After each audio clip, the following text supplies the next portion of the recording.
Welcome to the University of Notre Dame Women's Basketball Camp.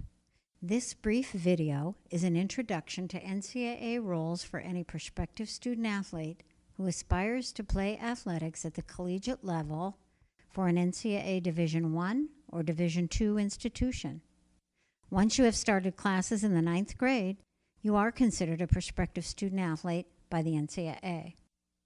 NCAA rules are complex and a lot of information will be covered in this presentation, but additional guidance can be found on the NCAA website. The NCAA provides you with an online tool, the NCAA Eligibility Center, which is a required certification site for any NCAA prospect.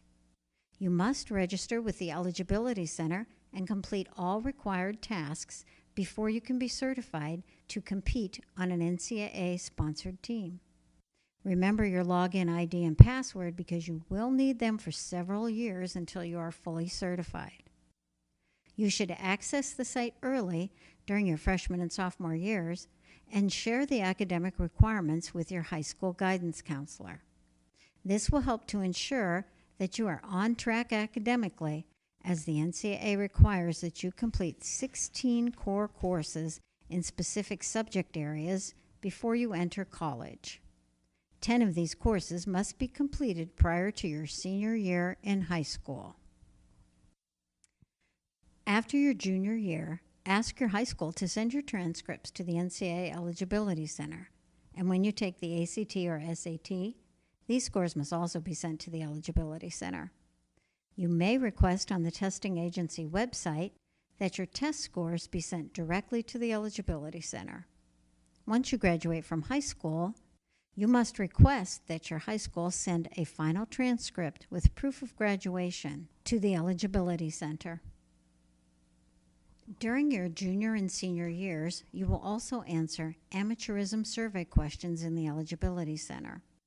Your responses will assist the NCAA in verifying that you are eligible to participate in college athletics. To protect your eligibility and amateur status, do not accept money, gifts, or any other benefit from a professional sports organization, an agent, or any other impermissible source. This may include prizes or money awarded as you compete in tournaments. You cannot enter into any agreement, either oral or written, with a sports agent or agency. If you do, you will not be eligible to play college athletics. Additionally, please be aware that the NCAA prohibits drug use by student athletes and tests student athletes regularly for banned substances.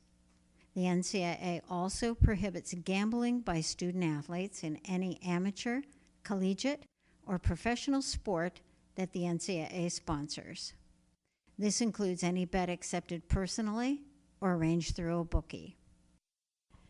In addition to NCAA initial eligibility rules, it's really important for you to understand NCAA recruiting rules. The recruiting process is long and complex, but please know that you can contact institutions for information at any time.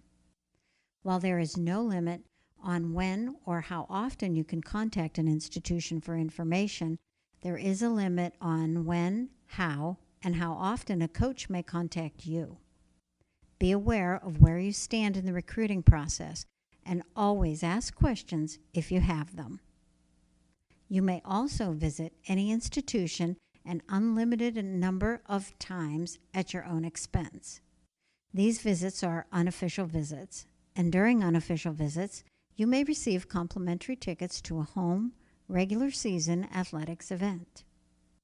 Further, you may be provided with the opportunity to take a single official visit to each of 5 different institutions.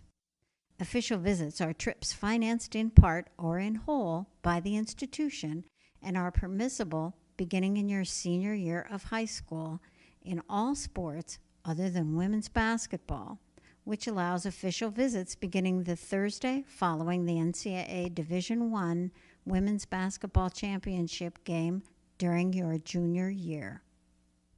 You must register with the Eligibility Center, and you must provide a transcript to the institution before your official visit. This has been an overview of NCAA rules that affect prospective student-athletes and their families.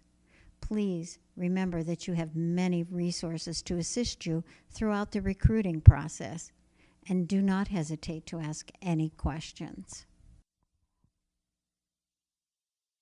And now the Notre Dame faithful on their feet as the historic run through the ACC continues for Notre Dame.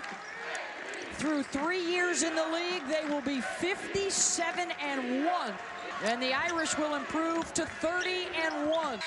Notre Dame, your 2016 ACC champions for the 3rd year in a row.